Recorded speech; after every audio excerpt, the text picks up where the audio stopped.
জামাই ষষ্ঠী এই দিনটা কিন্তু জামাই শাশুড়ির জন্য স্পেশালি। শাশুড়ি মা পঞ্চব্যঞ্জনে রান্না করে জামাইকে খেতে দেয়। আচ্ছা আদৌ কি শুধু জামাইকেই খেতে দেয়? এই জন্য কথায় আছে জামাইয়ের জন্য রান্ধন গুষ্টি ধরে ভোজন। আলটিমেটলি কিন্তু সবারই লাভ আছে, বিশেষ করে যারা একটু পেটুক টাইপের হয়, যেমনটা আমি।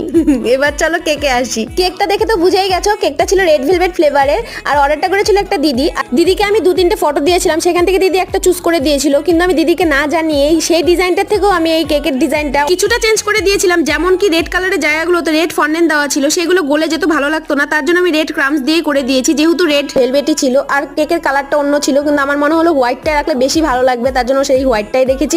এবার তোমরা ফুল লুকটা দেখো, অবশ্যই কিন্তু কমেন্টে জানিও আজকের কেকটা তোমাদের কেমন লাগলো। এবার তোমাদের সাথে থালিতে কি কি দিয়েছি সেটা শেয়ার করি। ফার্স্টে ছিল জলের গ্লাস, কাঁচা আমের চাটনি, চিংড়ি মাছ, ইলিশ মাছের পেটি, চিকেন লেগ পিস, ডিম, ভেজ ডাল, মিষ্টির হাঁড়ি, থালাতে ছিল 3 রকম ভাজা আর ভাত। আমার কাছে ভিডিওটা ভালো লাগলে একটা টুকুস করে লাইক করে দিও। জামাই ষষ্ঠীর কোন পার্টটা তোমাদের বেস্ট লাগলো অবশ্যই কমেন্টে জানিও। বাই।